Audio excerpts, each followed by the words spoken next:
Tikutambirai zvekare pano paHadzirari 263 pano pachenga nichikuzivisai manews updates ezvinhu zviri kuitika munyika yedu yeZimbabwe. Kana uchiri munyowani pathis YouTube channel kusubscribe mahara utina on the notification bell so that patinoramba tidzoka neamwe manews updates uchange uchingozvionera. Panapa uchange uchiona manews updates ezvinhu zviri kuitika munyika yedu yeZimbabwe. Saka ndikuti subscribe and turn on the notification bell. Madikani, mukadzi waJairus Jiri obuda mastreets esocial media achitaura iye kuti haana kufa ende ari kuti life yaanorarama inorwadza. Vane mwana wavo mukomana wavanotuma kunonhonga makanda ayaya emacabbage kuti vakwanise kubika makanda iyawo. Pavanomaboilisa vanobva vangokwanisawo kumabika. So vanhu, Jairus Jiri akafa pane nguva yakareba Jairus Jiri atisiya. Asi ivo mukadzi waJairus Jiri abuda mastreets esocial media achiti life yaanorarama inorwadza ende anga achiti tioneiwo senyika yeZimbabwe tiraramewo upenyu huri nani. Beti Jiri, mukadzi waJairus Jiri, ndiri mupenyu. Vanhu vaiti ndakafa, ndiri mupenyu. Ndinotoshowo kuti vanhu vandizive nokuti ndii ndakatanga basa rose, misha yese yamunonzwa ndii ndakaitanga ndichibikira vanhu. Saka ndinonzwa chishuwo chokuti ndikudziridzwo pabasa rangu randakaita. Ndiye mwana wangu ari pano wandakagara naye anonzi Peter.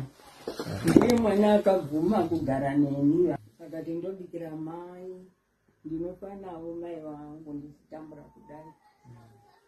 Aishaiwa chikafu.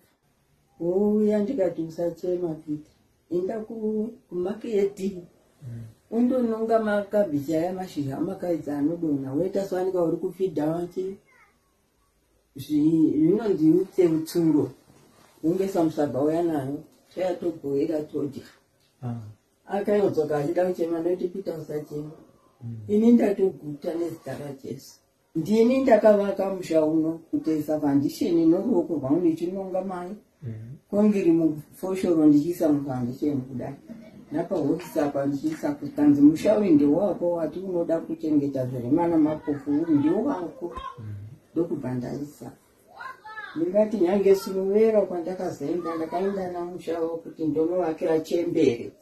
Ndikasvika ndikatovaka dzimba dzamapango ndikanama namaoko angiwawa nevhu. Ndichitanga kunama nevhu ndikavatora ndikavaunganidza chembere dzandaenda kugutuko. Ndichienda kupiku yese ndichikolekita chembere ndichienda nadzo neharahwa zvese. Ndingati masenda ose zvawo ndindakavaka. Ndinomuchato navaJiri. Death certificate yavo ndini nditori nayo originary. Nyange panguva yairi kuwahundu ndiri pano pasenda. Hospitari yayo chengetwa namasoja, manesi madhokota vabviswa. Vaingotuma vanhu vakagurika nezvimbambaira maboko makumbo vachivhinza ropa vachiuya nawo nemota. Ndichivagashira ndichiisa mukiriniki yangu ndine. Tirikuona kuti hanzi maproperties amataura akawanda. Saka sei asina kuiswa kana amwe acho asina kana kutomboiswa muzita renyu? Zvaifamba sei? Kuiswa muzita rangu ndizvokuti kudhara kwacho varume ndovaiva nezvitupa. Kana uri pamusha uchirima munda unongonzi pamusha paJairus, pamusha pangana. Zita romukadzi risingabudi pamushate yedu. Ndezera redu raizvino hazvinyorwi. Nokuti nange vanaSmith vaitozviziva vachindipawo mberi vaitozviziva kuti kana ari Jairus achifa unosiyira mukadzi wake. Ino ndikakandosiyira murume wangu. Ndozvinoita varungu havaisi hama paupenyu hwavaita vaviri. Zvino ndiri kushuva kuti inini dei ndaipa murume wangu ndaisara nezvinhu izvi. Saka iye kufa kwaakaita zvinhu zvaJairus ndizvangu. Mazviona? Ndii ndinozopakura sadza ndichipa vana semagariro ane ndakaita nomurume wangu. Ndini Peter Jiri, ndo mai vamuna vakagara andochengeta ndikuHarare. Ndakava chisurikirwa changu vachigwara ati ndikutinga vakagwadziwa. Kavana sabasa ndaishandikwa kwandakona kuzovachengeta. Ndovandinawo panguva ino.